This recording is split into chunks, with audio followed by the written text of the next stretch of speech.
Hello everybody, my name is Punarvas Jaikumar. I am a chartered accountant, passionate trainer. I have trained over 15,000 CA students in a career spanning of over 10 years. I am extremely excited and fortunate to be partnering with an academy for CA Foundation, and I'll be handling business laws and BCR paper. So my dear friends, if you want any sort of updates, anything for that matter, I would strongly suggest you right now go and download the Unacademy app. Just go to Play Store, just type Unacademy and you will get Unacademy learning app and you can just install the same. And if you want any kind of updates, notes, tips, audio tips, video tips, etc., please join my exclusive Unacademy Law channel. It's called PJ Law. Go to t.me/PJ Law and it'll take you right to my channel and you can enjoy important notes, audio clips, video clips, etc. And guys, we also have our exclusive CA Foundation English channel where all the educators and learners come together. This is exclusive English channel, so please join our Telegram channel CA Foundation English as well. My dear friends, an exciting announcement. We have already started the CA Warrior batch. This is a fast track batch for CA Foundation December 21 examination. It is going to be exclusively in English. We have already started. Paper 2 will be handled by me, Punarvas Jaikumar, and the quant portion will be handled by my very good friend and a co-educator, CA Neeraj Mahajan sir. You're gonna love his classes. So we will cover very all important topics, and in law we'll cover everything exhaustively, and BCR will do a quick revision. PDF notes will be shared. So as far as law is concerned, it's gonna be from August 18 to maybe, since now exam has been postponed to December, we'll also have it in the October first week or something. And exhaustive analysis of paper number 2. Live classes, guys. It's not recorded. Live classes. There will be quizzes, there will be doubt solving sessions, and unlimited access. You can watch it anytime, anywhere apart from live. I will also discuss the presentation techniques. I'll also give you revision notes, Q&A notes, and specially curated handcrafted color charts for one day before the exam revision. It is going to be almost 60 plus hours. Sir, I also want to check some demo classes if you feel like that. Guys, these classes are on Unacademy Plus. So unless you have a subscription of Unacademy Plus or Unacademy Iconic, you cannot access these classes. Alright. However, if you want some other revision classes, free classes, if you want free sessions, please download the Unacademy app. Go to the special classes section. Get access to our free special classes by various amazing educators, and you will also earn credits while you watch them. So please check out the free special classes option. On that note, my dear friends, let us begin today's session. So guys, what are you waiting for? Step number 1, go to Unacademy Learning app. Step number 2, hit install. That's it. That's all you need to do. And go to CA Foundation Plus and check out these two subscription plans, Plus and Iconic. I told you the difference. My personal suggestion would be go with the 24 months plan. Why? I'll tell you why. Because with the Iconic subscription, you will get 12 months. There is a combo, guys, CA Foundation and Intermediate. 12 months combo, 24 months combo. If you take the 24 months combo, the good thing is you'll also get time to study intermediate also. So we have the CA Foundation and Inter combo both in Plus as well as Iconic. And dear friends, there is something called as Unacademy Combat Scholarship Test every Sunday at 12 p.m. Participate in the quiz, and if you get good results, if your rank is 1 to 3, then 4 to 10, 11 to 50 and 51 to 200, amazing scholarships. You're getting 50% off, 25% off. Enroll now. The code would be PJ Sir Law. And dear friends, if you go to my channel on Unacademy, I'll tell you more about it. Before that, as I told you, limited time offer. If you buy for 12 months, you'll get 2 months free. Same for both the Iconic and the Plus subscription. But I would request you go for the 24 months plan, because you'll get not only foundation but also time to finish your CA Inter. Please guys, follow me on unacademy.com/Punarvas Jaikumar. Please do that. Please follow me. it will help me also, and you obviously can check out all the special classes that I have released. So dear friends, in today's concept capsule, what we are going to discuss is an important chapter called Sale of Goods Act. This will roughly come from 14 to 16 marks in the examination without fail. Indian Contract Act, we have seen this also. Partnership Act is 16 marks, Indian Contract Act almost 20 to 22 marks, and Sale of Goods Act will come for 14 to 16 marks roughly. So let's quickly, do the revision sort of a thing. What does it work? So the Sale of Goods Act, predominantly what we need to understand here are two important words, sale, and one more important word, goods. If we figure out that, concept of sale and goods, that's about it. As we have already discussed, Indian Contract Act is the mother law. Indian Contract Act is the mother law. From the mother law, various other laws have been carved out. From the mother law, various other laws have been carved out. And what are those other laws that have been carved out? One of the important laws that have been carved out would be the Sale of Goods Act. Because first Contract Act came, later they decided that this Contract Act, was probably, it has to be reduced to certain things. So after that, what happened? The Sale of Goods Act was carved out of it, because it was difficult for people to carry on the sale of goods, etc. in the Contract Act itself, because there are various concepts. Because in Indian Contract Act, the moment you make a sale, for example, the moment fall of the hammer happens, that's the end of it. Sale has happened. But what if the risk has not been transferred? What if in an auction sale, what if the item that I am selling gets damaged? So all these small items, for example, then for instance, if you are holding the goods, consignment basis, if you are holding the goods, what is going to happen? Because in Contract Act it said the moment it reaches the other person and the possession is transferred. So here, what about ownership? Is only the possession transferred or ownership? There are many gray areas when I used Sale of Goods Act in the context of Contract Act. So it had to be carved out of it completely. That is the reason why, my dear friends, in 1930, it was one of the chapters in Indian Contract Act. Actually, the Sale of Goods Act extends to whole of India except Jammu and Kashmir. Please delete. It is actually applicable to Jammu and Kashmir as well. Earlier, where was it? It was in the Indian Contract Act. Indian Contract Act. Earlier, it was in the Indian Contract Act. It came into force. So where, if you see, as you can see, earlier it was in chapter number 7 of the Indian Contract Act. You see, these are all the various chapters of the Indian Contract Act, right? So the sale of goods portion was where? In chapter number 7 of the Indian Contract Act, sale of goods. So if you see, if I open it, what it does say? It says Sale of Goods repealed by the Sale of Goods Act. It was from section 76 to 123. It was from section 76 to 123. They have repealed it. Repealed means what? REP means repeal. Repeal means what? Completely deleted. So it got deleted from which act, guys? Indian Contract Act. And it was made into a specific law in 1930. A specific law was made in 1930. What did the preamble say? Preamble talks about the basic introduction to the law. You see, an act to define and amend the law. Amend means to change the law relating to sale of goods. So first of all, I will define what is sale of goods. Then I will keep on amending as I feel like doing the law relating to the sale of goods. Right?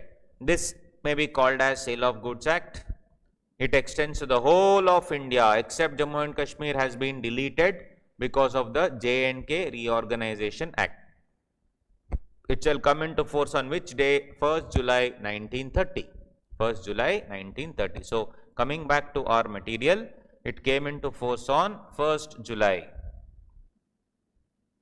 1930. And here also, my dear friends, Indian Contract Act, chapter number 7. Chapter number 7. It is Act number dash of 1930. So if you see, my dear friends, in 1930, this was the third law to be passed. In 1930, this was the third law to be passed. If you remember, Contract Act was the 9th law to be passed in 1872. Then Partnership Act was again the 9th law to be passed. This, however, my dear friends, was the third law to be passed. When? In the year 1930. In the year 1930.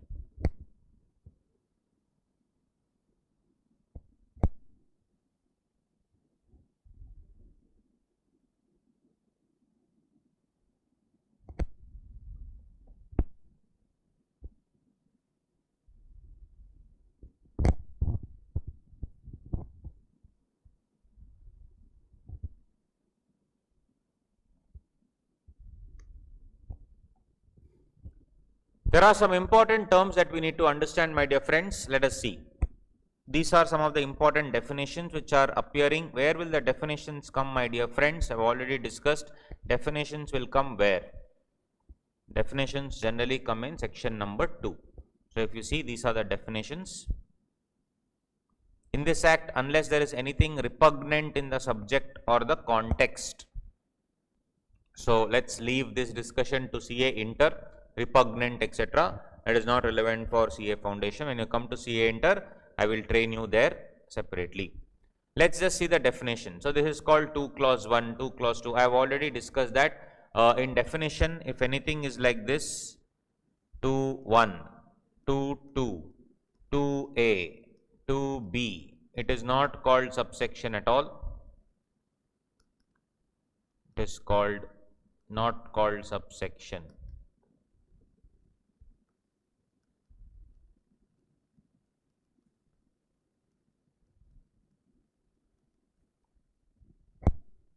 It is not called subsection, it is called a clause. So 2 clause 1, 2 clause 2, 2 clause 3. Sir, should I remember the clause number, subclause number, etc. for the examination? Definitely no. No need to remember anything, my dear friends. No need to remember clause number, subclause number. None of those things are needed. Okay. So this is essentially what I am trying to tell. No need to remember any of those things. You can just blindly write in the exam, no problem. So if you keep on remembering all that, it will become very difficult, and simply it will create an issue. Okay. So no need to remember any of those things. Nevertheless, let's see the definition. So guys, if you see, buyer, seller, everything I have given in my notes only, it becomes very, very simple. So my notes is good enough for you to understand. So who is a buyer, my dear friends? Buyer is a person who buys or agrees to buy. So if I go to a showroom today and let's say if I go to a provision store and buy one Parle-G biscuit, I am called as a buyer. Or if I go to a Royal Enfield showroom,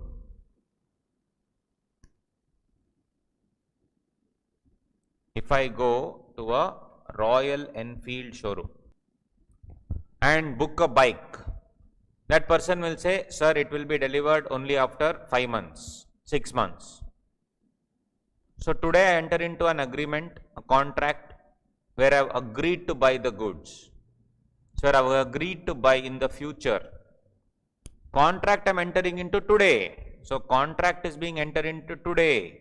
But when will the goods be sold? Only later.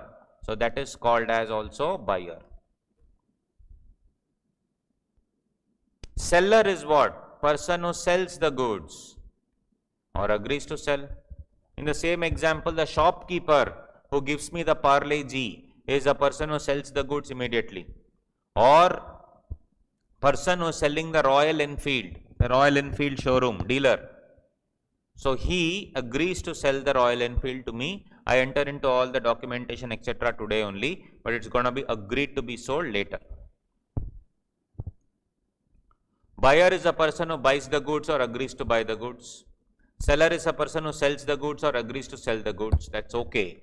But guys, in the Sale of Goods Act, what is most important, as I told you, is sale. When I use the word sale, my dear friends, it means transfer of ownership, obviously.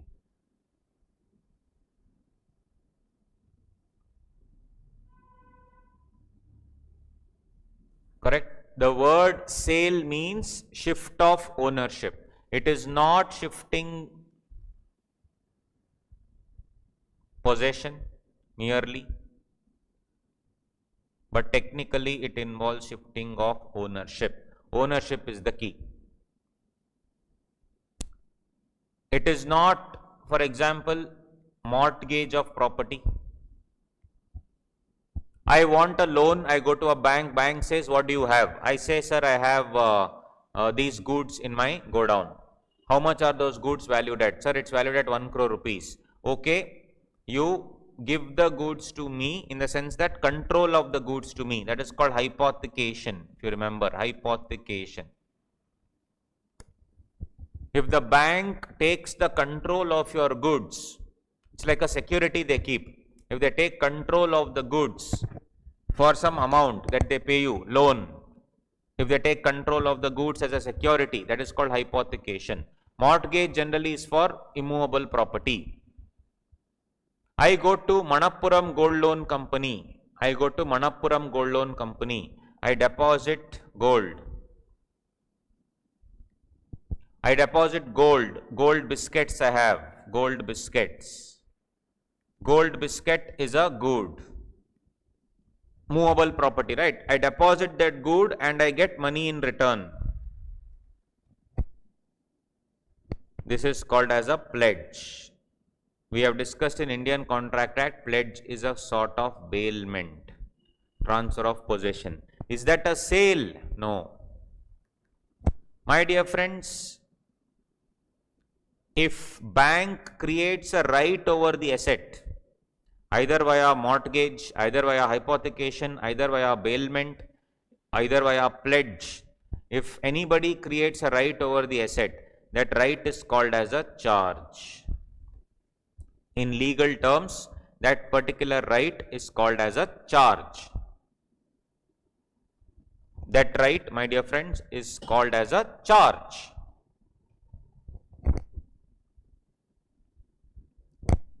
It's called a charge. So what I am trying to tell you now is, interestingly,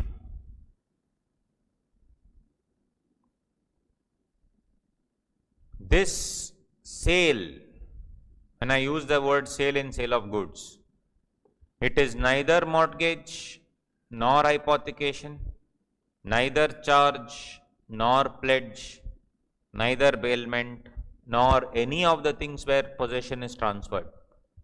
Sale only means transfer of possession. Transfer of possession and absolutely nothing else. That is the meaning of the word sale, right?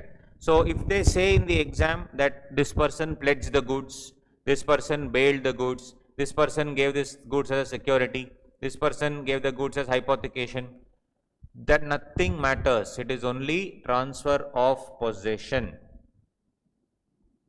Will not matter. What really matters is transfer of ownership. Mere possession, no. But when I am transferring ownership, possession also may transfer. It may or may not. We will see that later. Those are the various types of delivery that we have seen. We will see. Okay. So this is the essentially is the definition, or rather meaning of the word sale. A person who makes the sale is called seller. Person who agrees to sell in the future is called seller. Person who buys the goods is called buyer.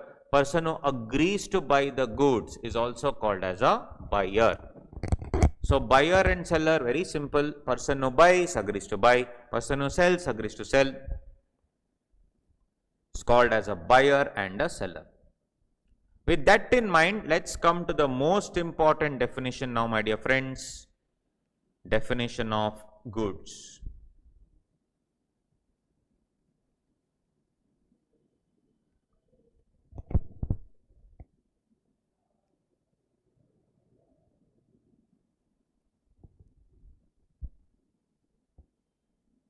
Most important definition we will see, that is called definition of goods.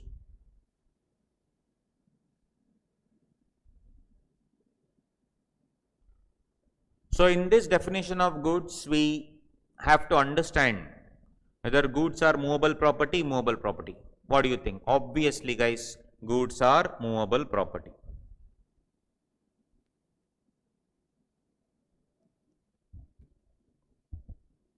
So if you see the definition, goods.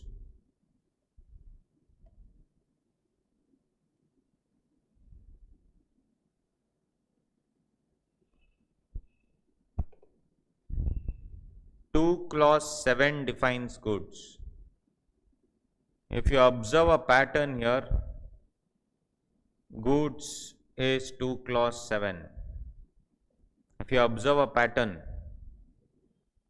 chapter number 7 came on 1/7, and the most important term of goods also is defined in 2 clause 7. Right? So we have chapter number 7.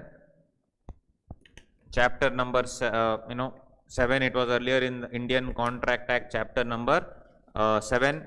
Then what happened? The definition also is given in 2 clause 7, and also, right, it came into force on 1/7. So all these things can be kept in mind. So if you see the definition, my dear friends, I have already explained this, but once again, they have used the word goods means. When Act uses the word means, it means it's an exhaustive definition.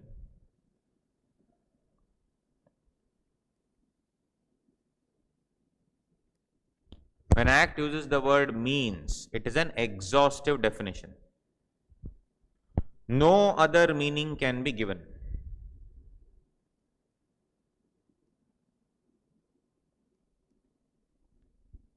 It's an exhaustive definition, no other meaning can be given. So goods means every kind of movable property. So we have already discussed in the old Indian Contract Act and Partnership Act, all these things in the various concept capsules. We have our marathon on YouTube as well, an academy YouTube channel that you're watching, that is CA Foundation English. So we have seen that there also, that every time I've already explained the concept of means. So goods means exhaustive definition, no other meaning can be given.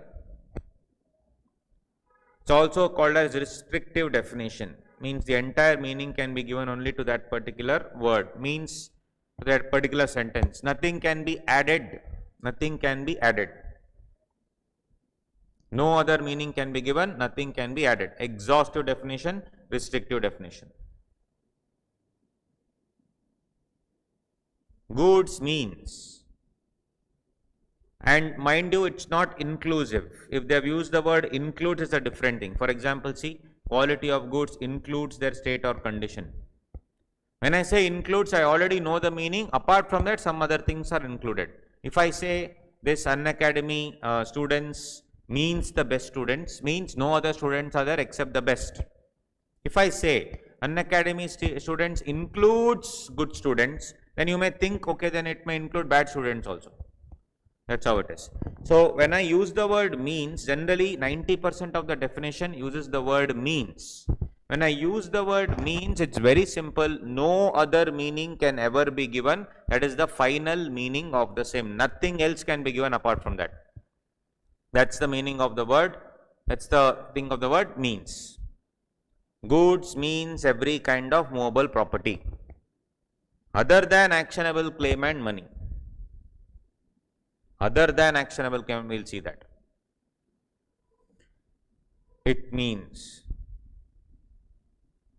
every kind of movable property other than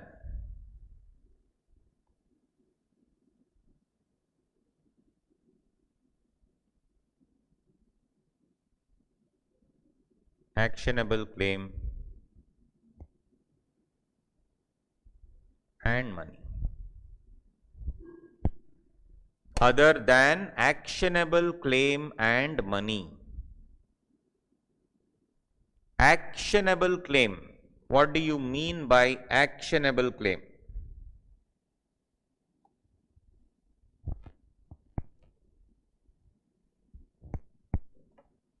What do you mean by actionable claim, my dear friends? Actionable claim means anything on which an action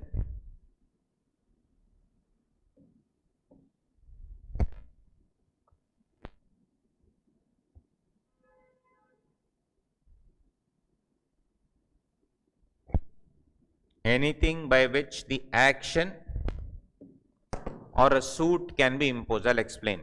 Anything by which an action or suit can be imposed. Means what?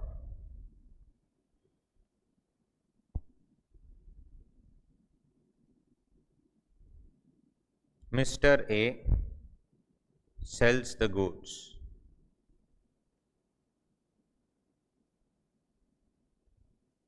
To Miss B. Miss B has to pay money. She'll say, I will pay, no problem. So she will ask for a bill, credit basis. So she'll give a bills payable. For this guy, it will be a bill receivable, right? Is this a right to receive money? Yes.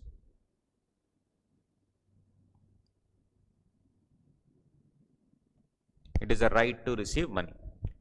Using this right to receive money, can Mr. A go to the bank and discount that bill? Yes, bill discounting. Bill discounting. They will pay the money to him. Let's say this sells the goods worth 1 lakh rupees. They will pay 90,000 to him. 10,000 are their charges. Fine. When the time comes for recovery, means at the time of maturity, the bank will go to Miss B and ask for the money. Ask for the money. If Miss B does not pay, the bank can sue. Right? Similarly, if the bill discounting doesn't happen only, Mr. A only after some time delivers the bill to Miss B for payment and Miss B doesn't do so, doesn't pay. Don't you think so? A suit can be brought about.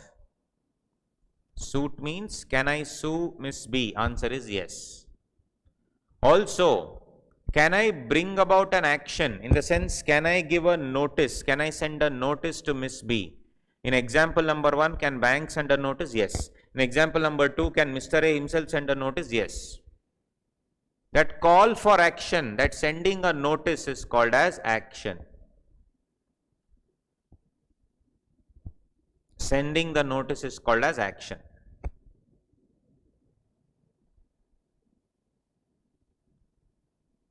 Right? Actionable claim means what then, my dear friends? Anything on which an action or a suit can be brought about. Action means giving a notice, basically exercising my right. I have a right to receive, no? So exercising my right, asking you to pay is called action. If you don't pay, then the only thing I can do is what? Sue. So my question here is, guys, when I am transferring this bills receivable to the bank, in the first example, when I am transferring my bills receivable to the bank, you will hear these concepts, this bill discounting, you will also hear the concept of factoring. If a company has lot of receivables, no, and they don't want to recover the money because they don't want to waste time recovering the money, they will give it to a person called factor. Factor is a bank. Factoring, you will learn it in Inter. So the factor will take up the responsibility of settling the bill, recovering the money. My question is very simple.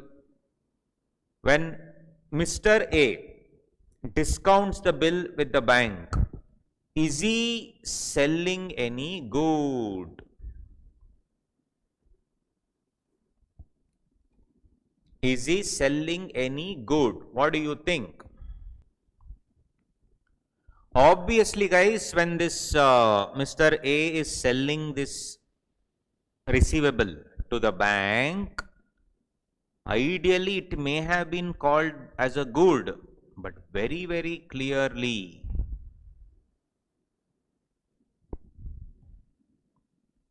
it says other than actionable claim. Other than actionable claim.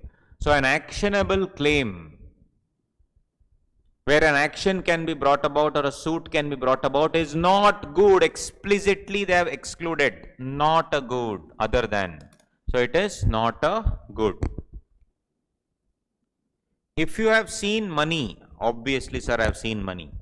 If you have seen any note here, if you see, open a note and see, there will be on dialogue, right? I promise to pay the bearer the sum of, in this example, 100 rupees, 10 rupees, whatever it is. Promise to pay the bearer the sum of 100 rupees. RBI governor will sign, which means if I go and give this to anybody or especially to the bank, RBI will see this note. Bearer means a person who holds the note. Anybody who holds the note, RBI is gonna pay you how much? 100 rupees. That's the value of this note. If it's a 500 rupee note, 500. If it's a 10 rupee note, 10 rupee. 50 rupees note, 50 rupees. That is called, what they do. Very, very simple. Right? So, if it is movable, actionable claim and money. Now, money, my dear friends, technically, it is like a promissory note. It is like a, I am not saying it is a promissory note, it is like a promissory note in negotiable instruments, where I promise to pay. So the RBI governor is promising to pay the bearer the sum of so and so. That is a promise. But in Negotiable Instruments Act, they have explicitly said that promissory note is not a, money is not a promissory note as per Negotiable Instruments Act. Though all the features of a promissory note are there,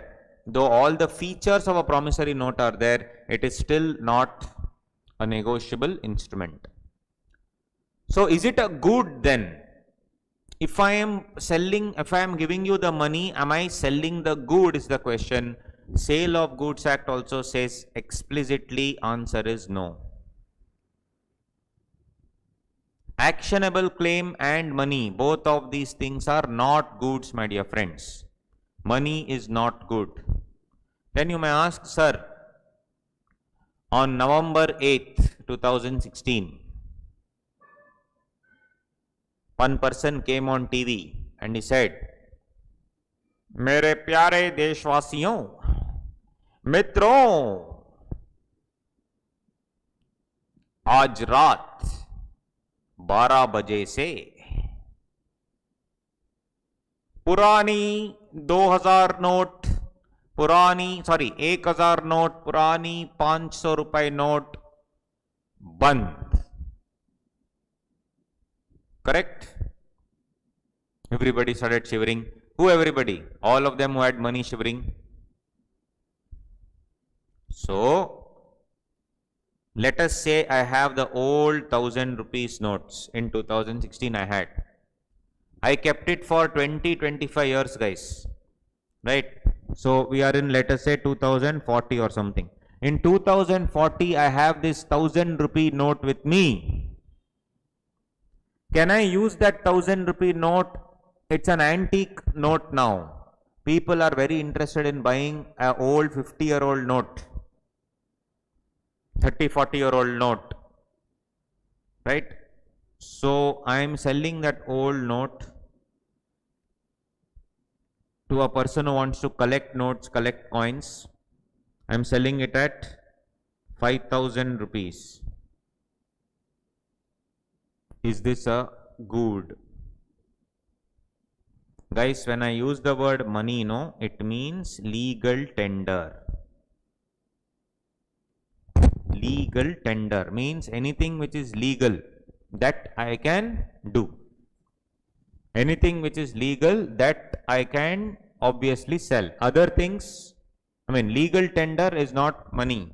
Anything which is legal, like the current 2000 rupee note is a legal tender, that is obviously not a good. But what is not legal tender? Old notes, old coins. There are people who collect coins and notes. When I asked this doubt, I asked who is the person who collects coins and notes. Many people said, sir, politician. Hey, no, no, no. Person who collects notes, person who collects goods, etc. That concept is called numismatics.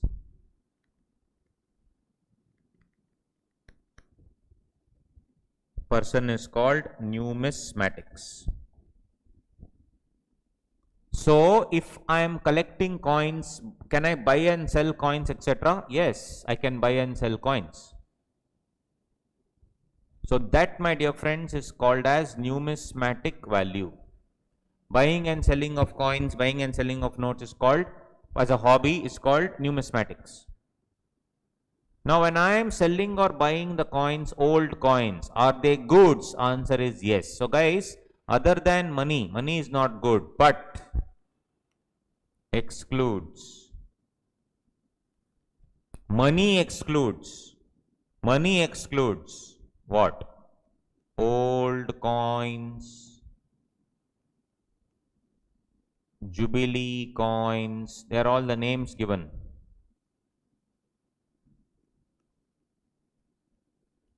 Antique coins, old coins, jubilee coins, antique coins.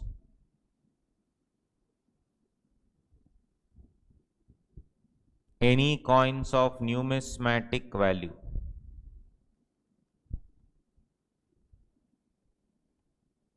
Any coins of numismatic value.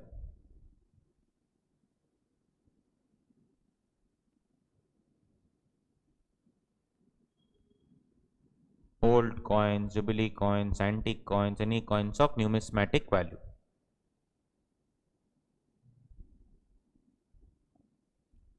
These will be called as goods. These will be called as goods. What about goodwill, trademark, patent? They are also goods. Goodwill, trademark, intellectual property right, anything. I am selling my brand value. I am selling my intellectual property right. I am selling my copyright. Right? J.K. Rowling sold her copyright for the book Harry Potter, right? And to make the movie, first to Penguin Books and also to make the movie to, I think, Warner Brothers. So that is what called, that is again good. So when I say sale of goods excludes money and that money excludes these things, exclusion of exclusion is an inclusion, which means if I sell any of these things, it will amount to goods. It will amount to goods. So my dear friends, every kind of mobile excludes dash and dash, actionable claim and money.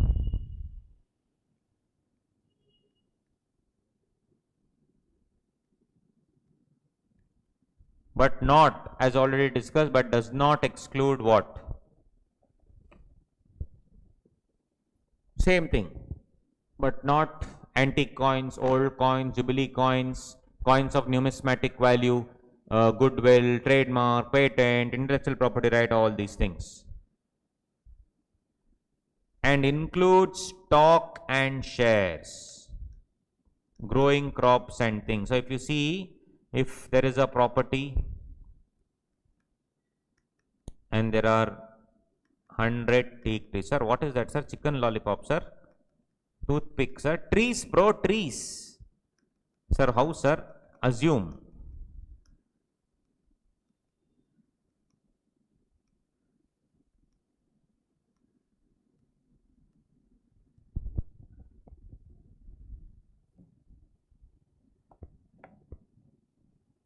If I am selling a land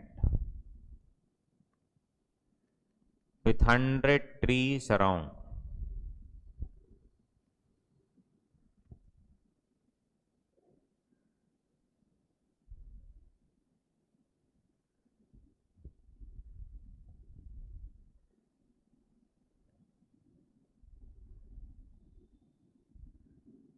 am I selling land or am I selling goods?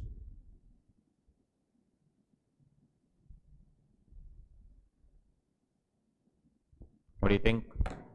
So guys, this obviously is a land which comes with 100 trees. It depends on what happens in the contract of sale.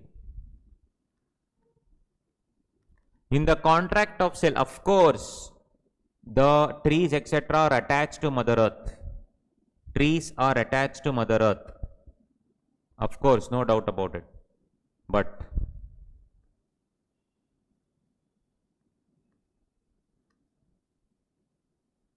they are attached to Mother Earth, no doubt about it. But if they have been agreed to be severed, severed means cut.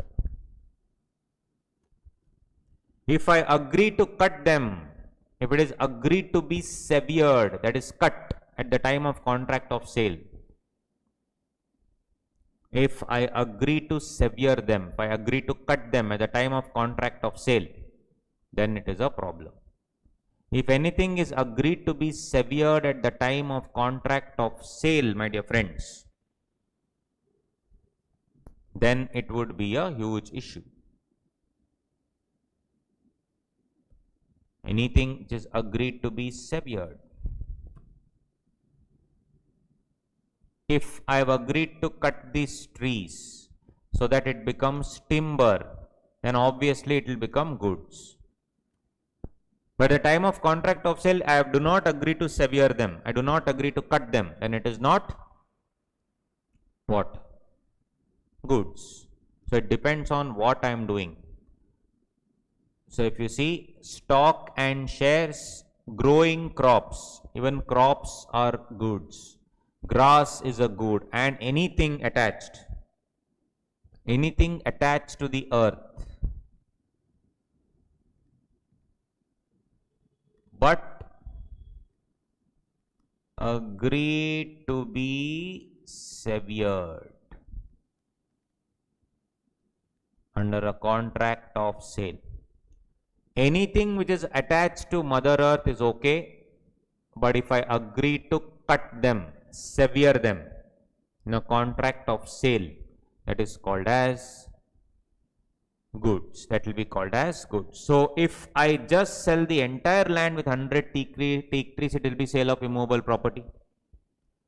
But if I decide to sell the land and also in the agreement itself I decide to cut the timber, and the timber specifically will be the sale of goods. When a tree is cut, it becomes timber. Timber can be sold. That will be what? Contract of sale. Agreed to be severed, cut. Agreed to be severed, cut at the time of sale. Right? Agreed to be severed or cut at the time of sale. It's called as sale of good. That part comes part of the thing.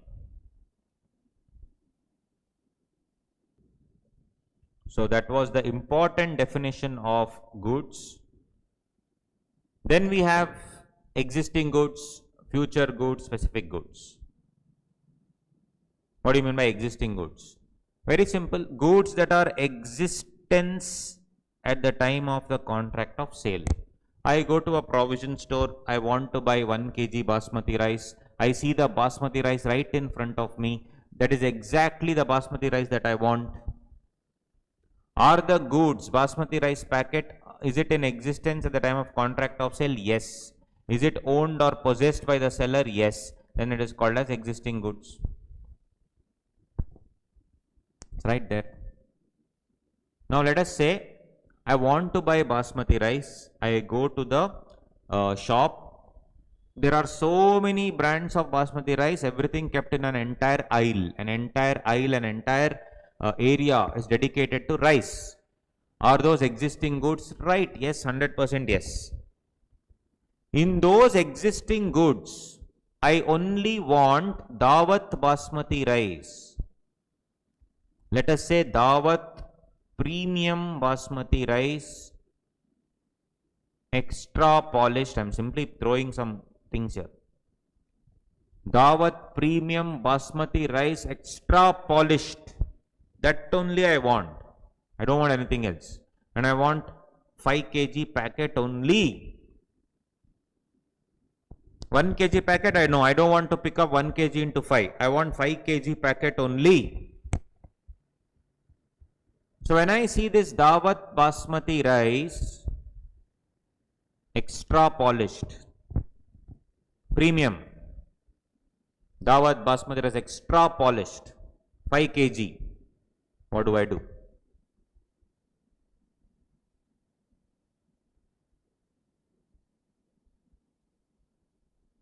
Goods that are in existence, then those goods, my dear friends, are called specific goods.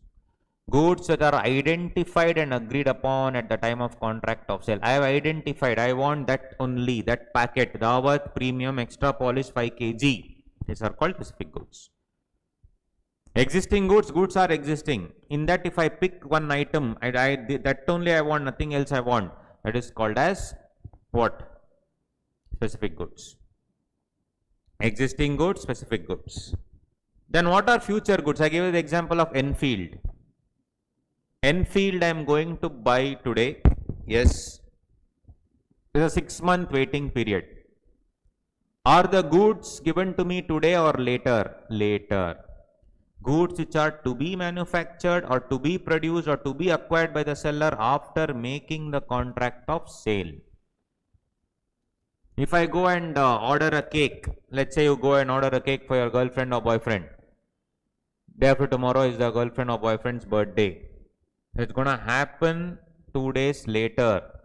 Is it existing goods or future goods? Future goods. Many times when you place the order, people will go and buy the material. They'll just not go buy the material immediately. So when the material is to be procured tomorrow, goods are to be manufactured tomorrow, produced tomorrow, acquired tomorrow, those goods are called as future goods. So in this concept capsule, we have discussed who's a buyer, who's a seller, what do you mean by goods, what are the various types of goods, existing goods, future goods, specific goods. So if you walk into a provision store, do not know what to buy, then they are called unascertained goods. Unascertained means I don't know what to buy. I need to buy certain things, 1, 2, 3, 4, 5, what product, which brand, I don't know. That's called unascertained. But if you pick up an item and say, this only I want, this is called as ascertained. So one more word for specific goods, generally interchangeably used, is called ascertained goods. Ascertained goods. So this was our concept capsule, my dear friends. So guys, as I told you, without fail, please follow me on unacademy.com/Punarvas Jaikumar. If you don't know what to do, go to any of my videos and check out the link here. Punarvas Jaikumar sir's Unacademy profile. Once you click on that, it will take you here where you will see all my followers. You please follow me and you will see my special classes. Free classes. To enter the class, you just need to put the code PJ Sir Law. If you want a discount, you have to put the code PJ Sir Law. If you want this, you have to just put the code PJ Sir Law. Very, very, very simple, my dear friends. Extremely simple. And also, if you see here, any combo subscription or intermediate plus, and we have the iconic for CA Foundation and intermediate, all you need to do is just pick a plan. And once you say pick a plan, in this referral code, all you need to do is PJ Sir Law. And magic, you will get 10% off. So this is all you need to do, my dear friends. Very, very simple. Thank you so much for watching this video, my dear friends. Please, please, please subscribe to this channel. Hit the bell icon, because any important video released by me or any of the educators on this CA Foundation and Academy English channel, you will get a notification. Please like this video, share it among your friends, and also please leave your comments in the comment section. If you want to watch any special class of mine on the Unacademy platform, the code is PJ Sir Law. If you want to buy any product, the code is PJ Sir Law to get a 10% discount. Please download the Unacademy Learners app, and in the special class you can also get all the notes as well. You can download. On that note, see you until next time, my dear friends. Love you all. Bye, my CA warriors. Cheers.